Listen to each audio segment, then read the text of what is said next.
తెలంగాణలో శాంతి భద్రతల పరిస్థితిపై రాజకీయ వాదోపవాదాలు మళ్లీ వేడెక్కాయి. రాష్ట్రంలో చిన్నారులపై లైంగిక దాడులు పెరుగుతున్నాయని ఆరోపిస్తూ మాజీ మంత్రి బీఆర్ఎస్ ఎమ్మెల్యే హరీష్ రావు కాంగ్రెస్ ప్రభుత్వంపై తీవ్ర విమర్శలు చేశారు. 2024లో 2200 మంది, 2025లో 2400 మంది చిన్నారులు అఘాయిత్యాలకు గురయ్యారని గణాంకాలను ప్రస్తావించిన ఆయన ప్రభుత్వం మహిళలు, చిన్నారుల భద్రత విషయంలో విఫలమైందన్నారు. మహిళా విభాగ అధికారికి అదనపు బాధ్యతలు అప్పగించడం వల్ల రక్షణ చర్యలపై సరైన దృష్టి పెట్టడం లేదని ఆరోపించారు. రాష్ట్రంలో మహిళలు, చిన్నారుల భద్రతపై ప్రభుత్వం వెంటనే సమర్థవంతమైన చర్యలు తీసుకోవాలని హరీష్ రావు డిమాండ్ చేశారు.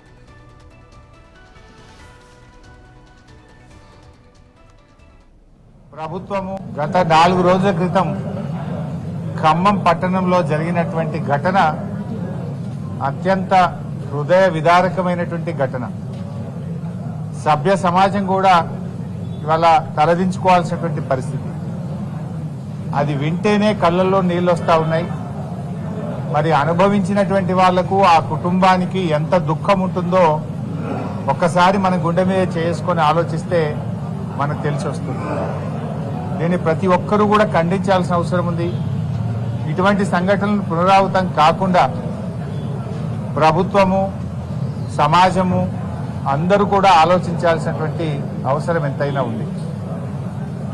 12 ఏళ్ల అమ్మాయి, పాపం స్కూలుకు వెళ్లే అమ్మాయి, కనీసం అభం శుభం తెలియని అమ్మాయి, ఉక్కుపచ్చలారని అమ్మాయి, అలాంటి అమ్మాయి మీద ఇలాంటి సంఘటనలు జరిగితే అసలు మనం ఎక్కడున్నాము, మనం ఎటు పోతున్నాము అని ఎంతో బాధ కలుగుతా ఉంది.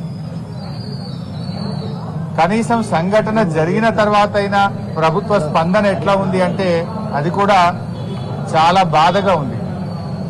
ప్రభుత్వం, ఒక రాష్ట్రము, ఒక ప్రభుత్వము 12 ఏళ్ల అమ్మాయి మీద ఇటువంటి సంఘటన జరిగితే ప్రభుత్వం స్పందించాల్సిన తీరు ఇదేనా అని నేను అడుగుతా ఉన్నా.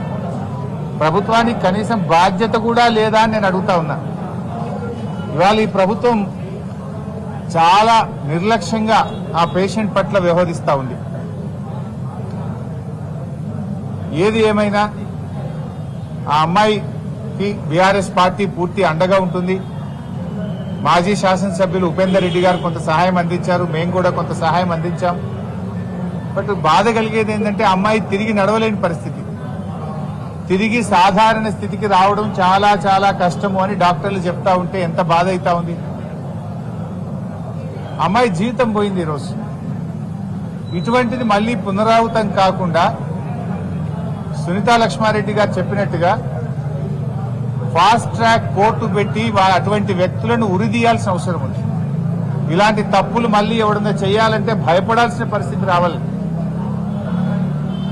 ఈరోజు కాంగ్రెస్ ప్రభుత్వం వచ్చిన తర్వాత ప్రతిరోజు 5 నుంచి 6 పోక్సో కేసులు నమోదవుతా ఉన్నాయి.